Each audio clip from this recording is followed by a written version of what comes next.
Bueno, para finalizar, vamos a ver unos ejemplos de todo lo que hemos hablado para que se nos aclaren, digamos, algunas posibles dudas que la parte teórica a veces no alcanza a esclarecer. Acá hay tres casos seleccionados de ejemplos que son exactamente los mismos que están en los códigos los apuntes del código, perdón. Así que bueno, yo los he tomado porque me parecen muy representativos de los ejercicios que después vamos a ver en el trabajo práctico. Bien, el primer caso nos plantea una fuerza en el espacio, ¿sí? Ubicada en el punto A, una fuerza que vale 500 libras, ¿eh? Ubicada en el punto A y que va hasta el punto B, ¿sí? Yo trazo tres ejes ordenados y refiero el punto A y el punto B a esos tres ejes. De acuerdo a lo que me indica el dibujo, dice que el punto A está ubicado a 4 pies del eje Z, a 3 pies del eje X, ¿sí? Y el punto B tiene una longitud de 6 pies sobre el eje Y, ¿sí?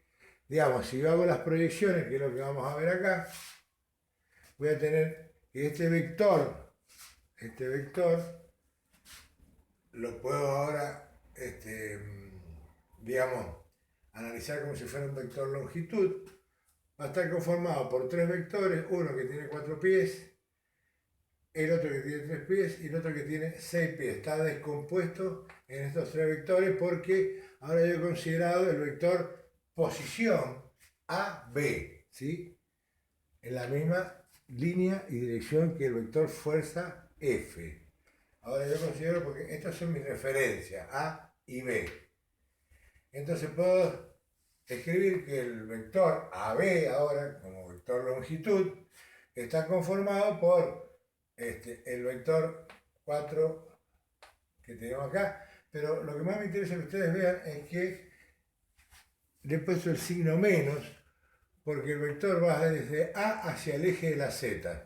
Esto nos va a servir como norma para determinar los signos de los vectores. Es decir, cuando vamos desde infinito a cero, el vector es negativo, ¿sí? Negativo, es decir, viene de infinito a el origen de coordenadas.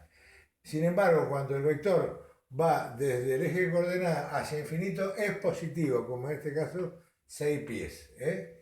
Igual para este otro vector, que es la proyección sobre el eje de las zetas, también viene desde infinito a cero, por lo tanto también va a ser negativo.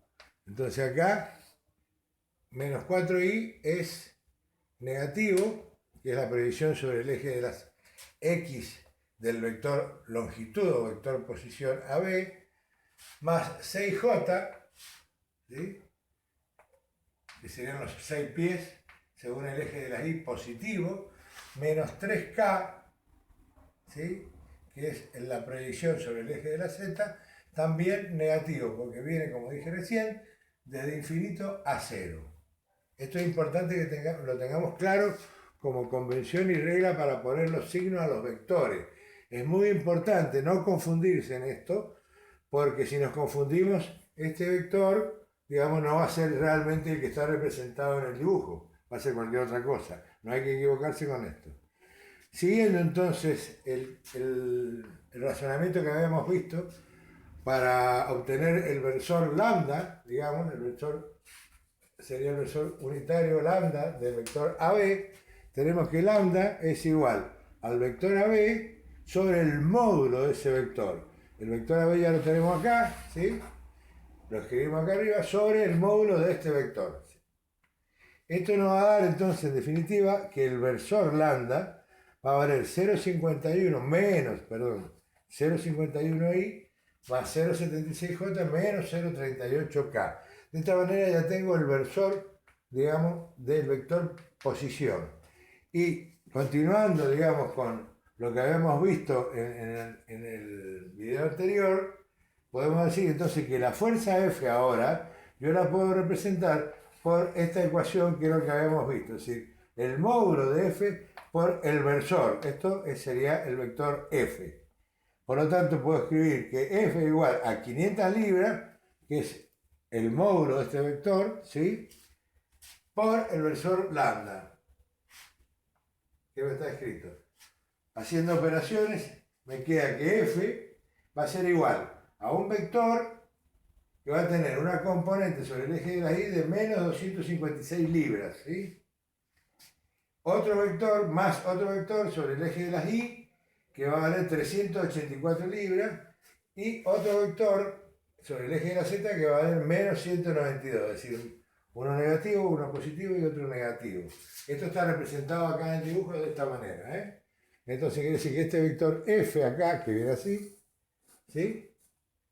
F va a estar, digamos, representado por sus tres componentes rectangulares sobre el eje de las X, sobre el eje de las Y y sobre el eje de la Z. Así de sencillo. Por eso es importante manejar bien, digamos, estos conceptos en álgebra vectorial, porque nos resuelven muy fácilmente, digamos, un problema que podría ser complejo. Aprovechando este dibujo, acá el ejemplo puso una fuerza así, desde un punto ubicado en el plano AZ, ¿sí? XZ, perdón, a un punto ubicado acá sobre el eje de la Y. Podría haber sido cualquier otro vector. Yo podría haber representado un vector así, por ejemplo, o un vector así, ¿sí? O un vector así, cualquiera. Teniendo las coordenadas del vector, que son las medidas que tengo a cada uno de los ejes, son las coordenadas, yo puedo, y el módulo, por supuesto, del vector, yo puedo resolver cualquier situación, no solo para uno, sino para más de un vector, que concurren a un mismo punto. En este caso, por ejemplo, esto podría ser F1 y esto podría ser F2, por ejemplo. Con el mismo razonamiento hago lo mismo para F1, para F2, sumo después y obtengo la resultante. Así de sencillo. Otro caso ejemplo interesante que se presenta, este es mucho más sencillo. Por ejemplo, tengo una fuerza, o un vector, perdón, no, esto no es una fuerza, es un vector A que mide 12 metros y está ubicado de esta manera en el espacio, ¿sí? Está el punto de aplicación es en el origen del eje coordenado y viene hacia, digamos, el espacio determinado por los ejes X, Y y Z. Tiene un ángulo con respecto al eje Z de 30 grados, ¿sí?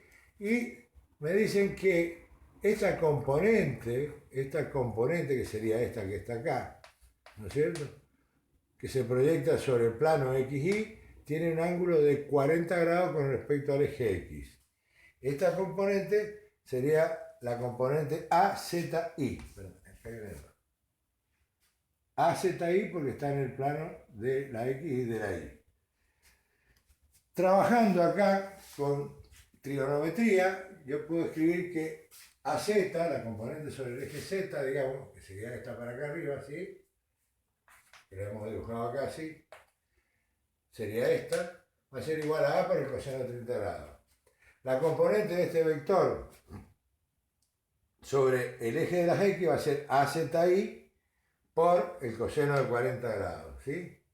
Y la componente de este vector sobre el eje de la Z, sobre el eje de la Y, perdón, va a ser A sub Y igual a A por ZY. ¿Por qué? Porque este es el vector ZY. Yo estoy proyectando esta fuerza acá así, sobre el eje de las X, y la estoy proyectando también para el eje de las Y. Y de esa manera tengo A sub Y y A sub X en función de A sub ZY, que es esta que está acá. ¿Estamos claros? Bien. La proyección de este vector es AZY es A por el seno de 30 grados. Así que sería esta misma que arriba, para que lo vean así como el cateto opuesto a 30 grados. Bueno, después opero de la misma manera. Confecciono el vector en forma vectorial, por decirlo de una manera muy particular, en donde digo que A va a ser igual a la componente AX por el versor Y, más la componente AI por el versor J, más la componente AZ por las predicciones, digamos, ¿no es cierto?, por el versor K. Y obtengo que A va a ser igual a este valor, reemplazando los valores que he obtenido acá, ¿sí? Obtengo que A va a valer esto. este vector A, que no sabía cuánto valía como vector, ahora lo tengo perfectamente determinado por esta ecuación en forma vectorial. Acá fácilmente entonces ahora puedo obtener, si quiero, los ángulos, ¿sí?, con respecto a cada uno de los tres ejes de este vector A. Acá los he dibujado, acá los he obtenido en función del arco tangente, ¿sí?, del coseno para cada uno de los ejes, y acá tengo los ángulos determinados, es decir, tengo determinado al vector y tengo determinado su dirección en función de los cosenos directores, en este caso de los ángulos directores, con respecto a cada uno de los tres ejes. Muy sencillo. Ahora que uno lo ve con números y ejemplos, se clarifica bastante lo que hemos conversado antes sobre la manera de alcanzar, digamos, la notación o la forma de escribir un vector en forma vectorial, como lo vemos acá en la figura, en el pizarrón. Un tercer caso que también está en los apuntes, lo he simplificado mucho más porque también es sencillo. Ahora estamos en el plano, X, Y, y acá tenemos dos fuerzas. Vamos a obtener la resultante, digamos, cuánto vale la resultante y cuál es la dirección de esa resultante. Trabajamos trigonométricamente, digamos, componiendo cada una de las proyecciones sobre de cada una de las fuerzas sobre los ejes. Esto está hecho acá, yo lo he simplificado, pero está, si lo ven, está muy claro, muy fácil. Luego, coloco la expresión vectorial o en forma vectorial de cada una de las dos fuerzas en función de las proyecciones que hemos tenido acá sobre los ejes de sus componentes rectangulares. Esta es la componente rectangular de P, que sería P sub X. Esta es la componente rectangular sobre el eje Y de P, que sería P sub Y. Lo mismo para la fuerza Q. Lo mismo para la fuerza Q, la proyección sobre el eje X y la proyección sobre el eje Y. Sumando estos dos vectores, sumo las Y y sumo las J, ¿sí?, me va a quedar que R igual a P más Q va a ser a 69,7I menos 34J. Fíjense, acá también se ha considerado, con cuidado, el signo, en este caso, de la fuerza Q. Cuando está en este cuadrante, por ejemplo, de 0 para abajo es negativo. Si de 0 a infinito se considera negativo. Y en el caso de las X, de 0 a infinito se considera negativo, en este caso, porque va para el otro lado. A menos infinito. En cambio acá, de 0 a infinito es positivo, positivo, acá estamos en el cuadrante de las negativos. Negativo para abajo y negativo para la izquierda. Eso hay que tenerlo presente para no confundirse y no equivocarse con los signos. Bueno, finalmente después obtengo el valor de la resultante, que es ¿sí?, en forma vectorial, y ya puedo obtener el módulo de la resultante sacando la raíz cuadrada de las dos proyecciones de la resultante al cuadrado, y también puedo obtener la dirección de la resultante haciendo lo que ya sabemos hacer. En este caso lo hice por el coseno, teniendo el valor de R puedo calcularlo por el coseno. En los apuntes lo hicieron por la tangente, el arco tangente da lo mismo, se puede calcular perfectamente. Bueno, analicen y vean cada uno de estos ejercicios, tipos, digamos, que están también en los apuntes, y asocienlo con lo que expresa la parte teórica anterior, para que ustedes puedan de alguna manera darse cuenta de que esta es la manera de resolver distintos tipos de situaciones. Acá no se han hecho muchas sumas, solamente se ha hecho esta, que es la suma de fuerzas, pero como ya lo expliqué recién, se pueden involucrar varios vectores, siempre concurrentes en el mismo punto, para poder sumarlos y obtener una resultante. En el trabajo práctico vamos a ver algunos de estos casos o similares, digamos, donde ustedes van a poder ya resolverlos por cuenta de ustedes. Así que bueno, no da para más esto, están los apuntes.